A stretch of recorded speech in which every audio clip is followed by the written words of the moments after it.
सब कुछ अच्छा चल रहा था, सब कुछ स्मूथ चल रहा था। थ्योरी ऑफ फिजिक्स एक ट्रैक पे आ गया था। लेकिन तभी एक दिन जोरदार लड़ाई हुई और क्योंकि वो सामने वाले लोग थोड़े पॉलिटिकली स्ट्रांग थे तो उन्होंने हमारे पे एफआईआर दर्ज करा दी। 2 दिन फरारी काटी और कोर्ट से बरी हुआ। और दूसरी तरफ 2012-13 के अराउंड मेरे पापा को बिजनेस लॉस भी हुआ। जिस टीचर को क्या बात है सर, क्या बात है। अपनी क्लास खचाखच भरी हुई मिलती थी उसको पहली बार खाली क्लास मिली। अब रहना भी खुद से मैनेज करना था और रात का खाना भी। और यही मेरे जीवन का टर्निंग पॉइंट बना। आप लोग के लिए एक टास्क है, इस बलून को इस फ्लास्क में डालना है। लेकिन ट्विस्ट ये है कि ये बलून पानी से भरा हुआ है। ट्राई करना चाहेंगे? अब आप लोग ने मुझे कुछ ऐसे ही चैलेंजेस देते हुए अपनी मोबाइल स्क्रीन पे देखा होगा और ऐसे ही कुछ चैलेंजेस जब मैं अपनी क्लास में देता हूं तो क्लास के पीछे बैठा हुआ सबसे डिसइंटरेस्टेड बच्चा भी क्लास में इंटरेस्ट लेने लगता है। नमस्कार, मेरा नाम अनुभव श्रीवास्तव है। मैं फिजिक्स पढ़ाता हूं, लेकिन उससे भी पहले छोटी छोटी चीजों में फिजिक्स ढूंढने वाला एक स्टूडेंट हूं। वो कहते हैं ना, a good teacher has to be a good student. बस इसी बात का ध्यान रखता हूं। जितना फिजिक्स को समझ पाया, बच्चों को इंटरेस्टिंग तरीके से उतनी फिजिक्स पढ़ाने की कोशिश करता हूं। आज मैं आपके सामने कोई फिजिक्स का लॉ, फिजिक्स की थ्योरम या इक्वेशन समझाने नहीं आया हूं। आज मैं आपके सामने अपनी जीवन की किताब के कुछ पन्ने शेयर करने आया हूं। तो चलिए शुरू करते हैं सबसे पहले पन्ने से। मेरा जन्म 4 दिसंबर 1992 मध्य प्रदेश के एक शहर ग्वालियर में हुआ था। घर की आर्थिक स्थिति शुरू से ही खराब थी। हम 5 लोगों का परिवार एक 2 कमरे के कच्चे मकान में रहता था। मकान की स्थिति इतनी खराब थी कि जैसे जैसे बारिश का पानी बढ़ता जाता था वैसे वैसे 5 लोगों का परिवार एक कोने पे सिमटता चला जाता था। कभी बरसता हुआ पानी किताबें गीली कर देता था तो कभी चूती हुई दीवारें हमारा चूल्हा बुझा देती थी। इसी के चलते मेरा एडमिशन एक गली दूर एक स्कूल में करा दिया गया। सच्ची बताऊं तो वो स्कूल नहीं, हमारे प्रिंसिपल का ही घर था, जिसके कमरों को क्लासरूम और जिसके आंगन को हमारा प्लेग्राउंड बना दिया गया था। मैं उस स्कूल का टॉपर था और क्यों नहीं होता। मेरी मां उसी स्कूल में 500 रुपए की पगार में पढ़ाने वाली टीचर थी और शुरू से ही अच्छा परफॉर्म करने का मेरे ऊपर प्रेशर था। वो स्कूल में बच्चे भी कम थे तो कंपटीशन भी कम था, तो टॉपर होना तो बनता था। मैं उस स्कूल का हीरो था। कंपटीशन का अभाव देखते हुए और कहीं मैं जिंदगी की रेस में पीछे न रह जाऊं, ये देखते हुए मेरे घर वालों ने मेरा एडमिशन ग्वालियर के उस टाइम के बेहतरीन कैथोलिक स्कूल में कराया। कैथोलिक स्कूल में एक परंपरा होती है कि वहां का हर बच्चा आपस में और टीचर से इंग्लिश में बात करता है। Ma'am, can I participate in basketball games? Ma'am, what should I do for the annual function? अब इसी के बीच एक डाउटफुल बच्चा, एक अंडर कॉन्फिडेंट बच्चा मेरे जैसा, जिसको केवल 2 साल ये बात पूछने में लग गए कि ma'am, may I go to toilet? खैर, सारी बातें एक तरफ, लेकिन मेरी मां मेरी टीचर थी और मेरा फाउंडेशन हमेशा से स्ट्रांग था। मेरी मैथ्स और मेरा साइंस हमेशा से अच्छा था और इसी को अपना स्ट्रांग पॉइंट बनाते हुए मैं आगे बढ़ा। मुझे आज भी एक छोटी सी कहानी याद है। हमारे स्कूल में जब भी कोई फ्री पीरियड हुआ करता था तो एक हायर स्टैंडर्ड का टीचर क्लास में आ जाता था और हर टीचर अपनी आदत से मजबूर छोटे बच्चों को एक ऐसा क्वेश्चन दे देता था जो लगभग इम्पॉसिबल होता था। लेकिन उस दिन जब वो टीचर हमारी क्लास में आए और उन्होंने जब एक मैथ्स का क्वेश्चन हमको दिया करने के लिए, तो मेरा आंसर आ गया और मैंने वहां पर क्लास में हाथ उठा करके आंसर दे दिया। यहीं पर मैं क्लास का सेंटर ऑफ अट्रैक्शन बन गया और इसी से मैंने क्लास में थोड़ी इज्जत और थोड़े दोस्त भी कमा लिए। इसी के चलते 10th क्लास में एक ठीक ठाक परसेंटेज स्कोर कर पाया। भारत देश में जितने भी बच्चों की मैथ्स और साइंस अच्छी होती है, उनके माँ बाप का एक ही सपना होता है कि वो बच्चा IIT से इंजीनियरिंग करे, और वही सपना मैंने और मेरे माँ बाप ने देखा और मुझे एक IIT की कोचिंग में डाल दिया। क्लास 10th और 11th में उतना ही अंतर होता है जितना जमीन और आसमान में। जो बच्चा 6 to 10th लगातार मैथ्स में पूरे से पूरे नंबर लाता था, उसको आज पहली बार नेगेटिव नंबर का स्वाद चखने को मिला। पर मैंने हार नहीं मानी। फिजिक्स जैसे लॉजिकल और प्रैक्टिकल सब्जेक्ट को अपना स्ट्रॉन्ग पॉइंट बनाया। मैथ्स और केमिस्ट्री पे बैलेंस बनाते हुए IIT JEE का एग्जाम दिया। IIT तो क्रैक नहीं कर पाया, पर NIT में एडमिशन जरूर मिल गया। एक 18 साल का लड़का घर से पहली बार बाहर निकला था, और नेशनल कॉलेज में देश के कोने कोने से बच्चे आते हैं, तो आपको बहुत सारे लोगों से इंटरेक्ट करने का मौका मिलता है, और वही मौका मुझे भी मिला। काफी सारे दोस्त बनाए, बहुत गहरी दोस्ती भी करी। दिन भर साथ में उठना बैठना घूमना सब चालू हो गया।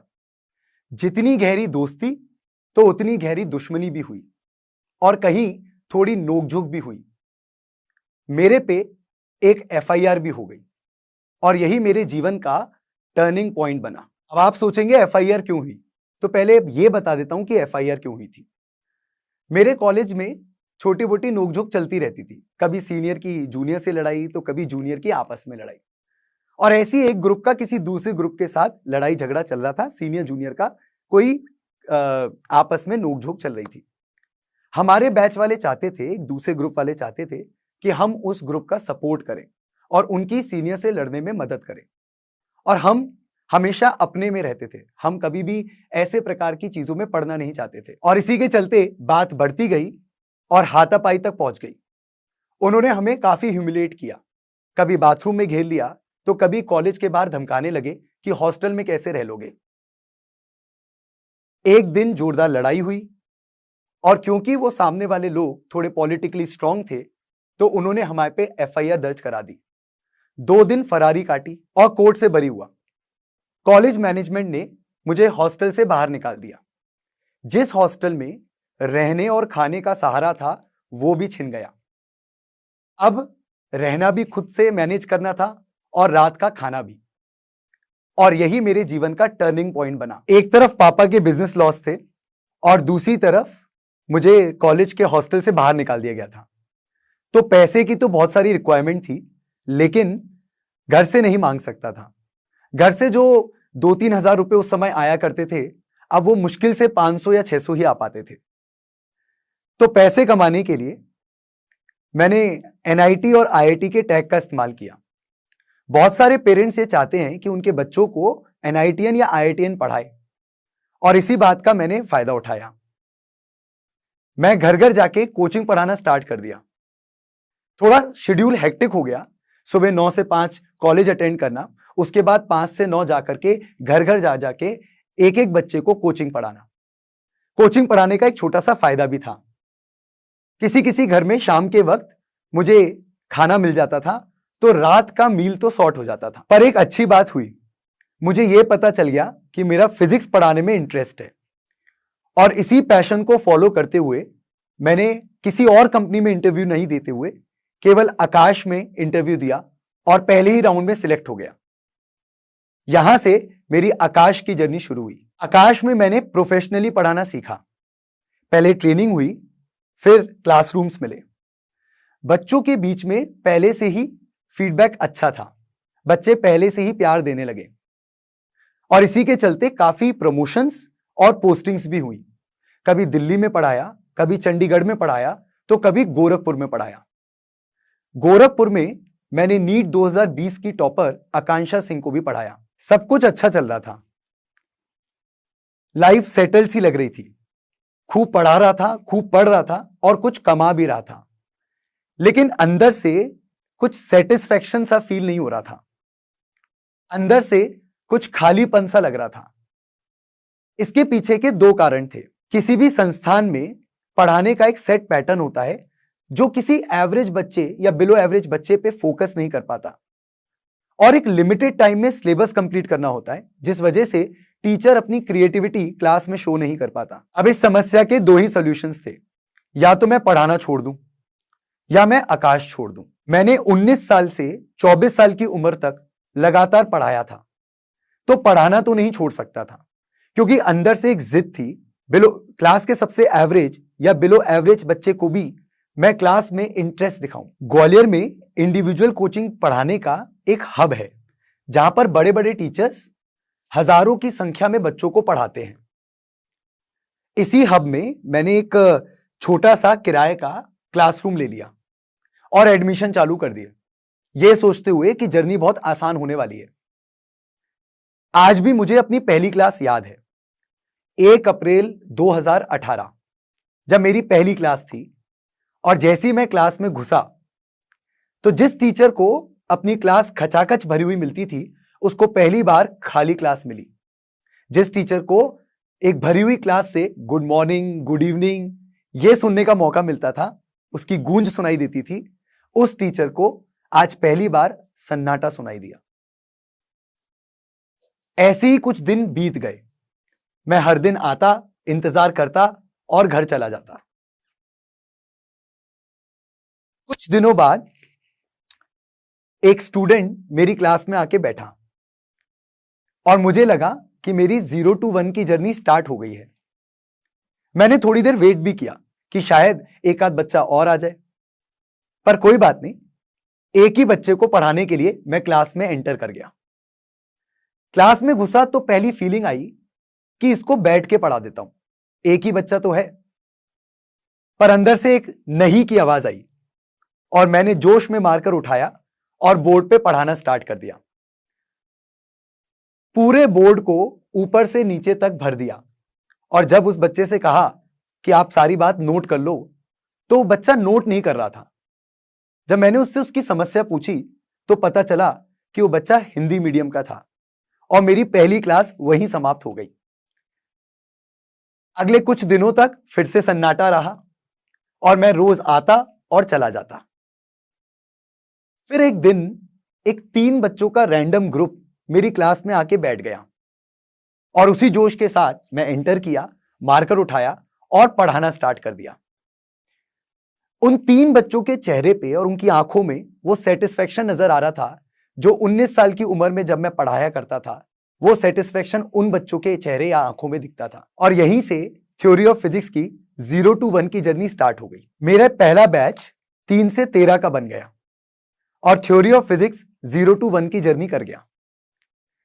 अभी भी किराया नहीं निकल पा रहा था, इसलिए दूसरी कोचिंगों में जाकर 9-10 पढ़ाना स्टार्ट किया और घर का और कमरे का किराया निकालना स्टार्ट किया। 2019 में जब मैंने अपना पहला बैनर लगाने के लिए बाकी कोचिंग इंस्टीट्यूट के टीचर्स से जगह मांगी, तो उन्होंने मुझे एक बहुत बढ़िया जगह सजेस्ट करी।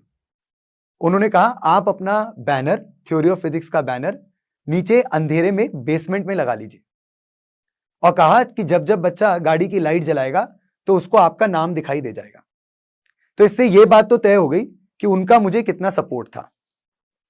खैर 2019 में हमने अपनी उम्मीद से दुगने बच्चे पढ़ाए और उस साल हमने सबसे बड़ा ड्रॉपर बैच भी पढ़ाया। सब कुछ अच्छा चल रहा था, सब कुछ स्मूथ चल रहा था, थ्योरी ऑफ फिजिक्स एक ट्रैक पे आ गया था।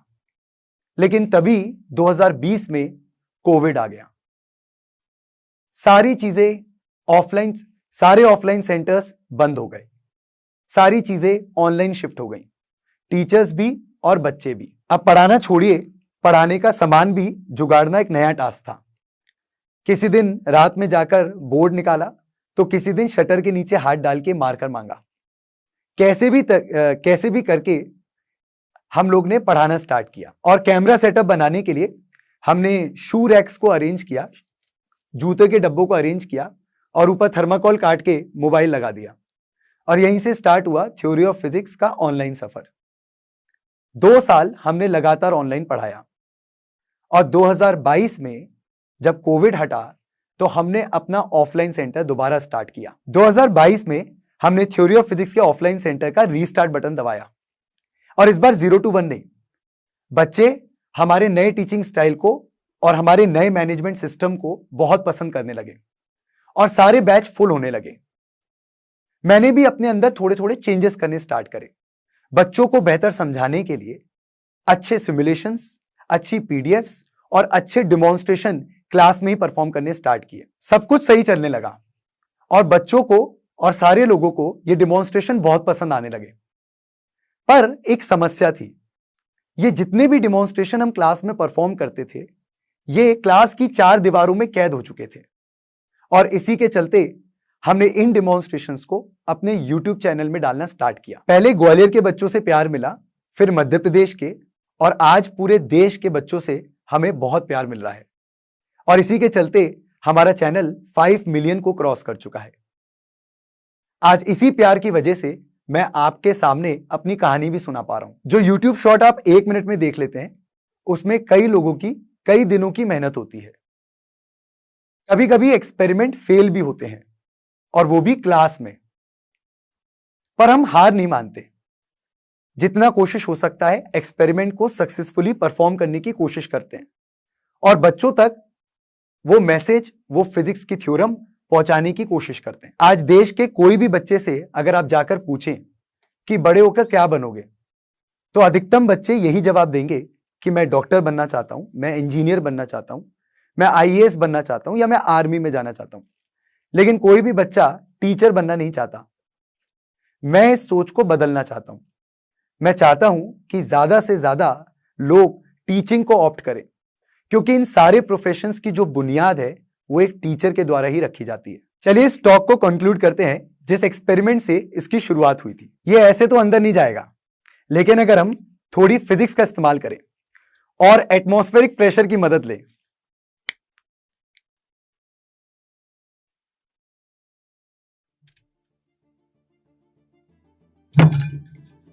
तो अगर आपको लग रहा है कि ये कोई जादू है, बेसिकली ये फिजिक्स है। जाते जाते एक मोटिवेशनल स्पीकर की कुछ लाइनें शेयर करना चाहूंगा। A teacher tales, a good teacher explains, a great teacher demonstrates and a superior teacher inspires. मैं जोश टॉक के इस प्लेटफॉर्म को और उनकी टीम को धन्यवाद कहना चाहता हूं। मुझे उन्होंने अपनी कहानी सुनाने का ये मौका दिया।